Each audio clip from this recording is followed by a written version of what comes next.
Olá, hoje a gente vai falar um pouquinho sobre a Europa. A Europa, sem dúvida, é um dos continentes fascinantes. Muito da história ocidental se passou nesse continente. No entanto, se hoje a gente tem uma admiração imensa pela Europa, saiba que a construção da Europa, a construção de alguns valores que a gente tem na nossa sociedade hoje, veio com muito esforço. Parte da configuração política, das regras sociais, parte do nosso entendimento de sociedade ocidental é uma herança do continente europeu. Hoje a gente vai falar dos efeitos das transformações da Europa durante o século XIX. Vamos lá?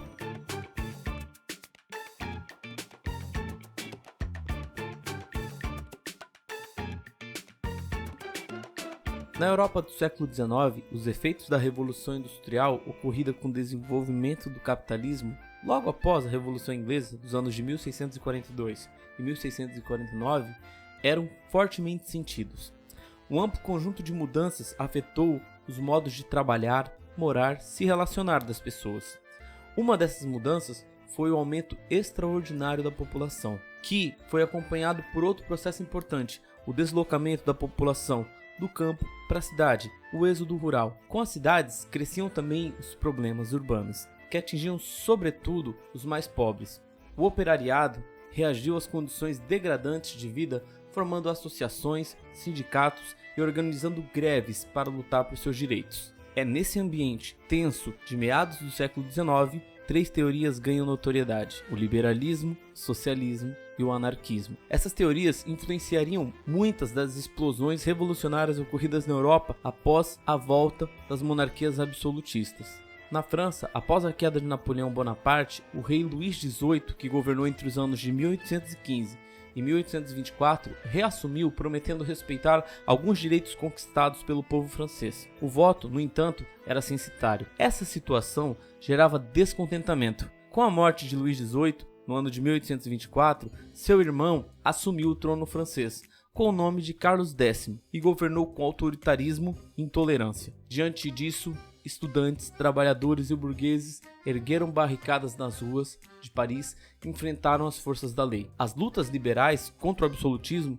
em julho de 1830, ficaram conhecidas como Jornadas Gloriosas. Essa onda revolucionária liberal entre os anos de 1829 e 1834 atingiu também vários outros países da Europa. Ao assumir a liderança do processo revolucionário, a burguesia francesa conteve a pressão popular pela República e ofereceu a coroa a Luís Filipe, Duque de Orleans. Luís Filipe, que governou entre os anos de 1830 e 1848, criou uma série de facilidades para a alta burguesia. No ano de 1848, quando governou, tentou reprimir as manifestações socialistas e republicanas.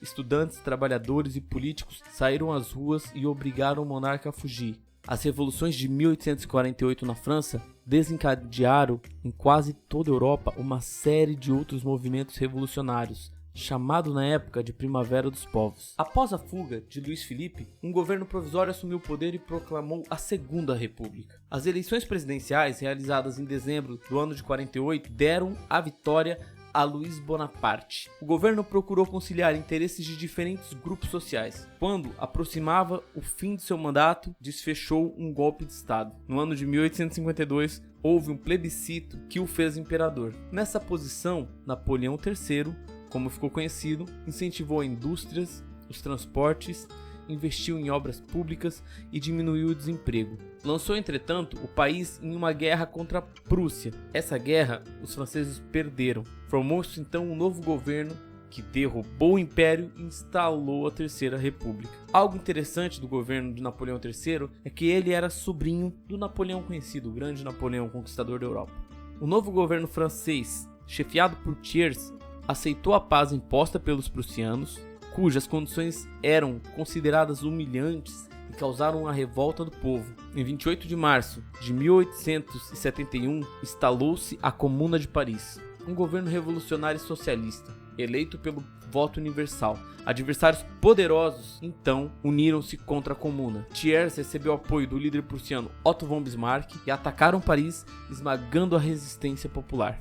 Outro país que também se unifica, é importante falar das transformações que rolam nesse período, é a Itália. O território hoje conhecido como Itália, no início do século XIX, estava dividido em vários estados, reinos e ducados. O ideal de uma Itália unificada era muito antigo. Durante as revoluções liberais de 1848, Giuseppe Mazzini e Giuseppe Garibaldi lideraram levantes liberais contra os domínios austríacos. Sob o comando de Camillo Cavour, Conde Cavour, primeiro-ministro do Reino Sardo-Piemontês, cujo rei era Vítor Manuel II, também conhecido como Vítor Verde, a Áustria foi derrotada. Incentivados por essas vitórias, os camisas vermelhas, liderados por Giuseppe Garibaldi, libertaram o reino das Duas Sicílias, que ficavam bem ao sul da Itália. Com a maior parte do atual território italiano sob controle de Vítor Manuel II, foi proclamado então rei da Itália no ano de 1862. Entre esses unificadores da Itália, Giuseppe Garibaldi, Conde Cavour, nem todos eles tinham o mesmo ideal. Alguns eram mais republicanos, outros eram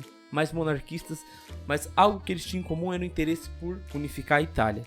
Então, essas pequenas questões, por exemplo, de Garibaldi e de Conde Cavour foram deixadas de lado. Giuseppe Garibaldi é aquele mesmo cara que vai ter uma influência muito grande aqui no sul do Brasil.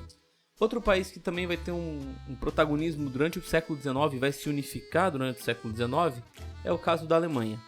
A redefinição do mapa europeu pelo Congresso de Viena foi decisivo. Ele criou a Confederação Germânica. Essa confederação era formada por 39 estados independentes, entre os quais a Áustria e a Prússia, principados e cidades livres. No início do século XIX, o maior obstáculo ao desenvolvimento do capitalismo na região era a existência de barreiras alfandegárias entre os estados que compunham a Confederação Germânica.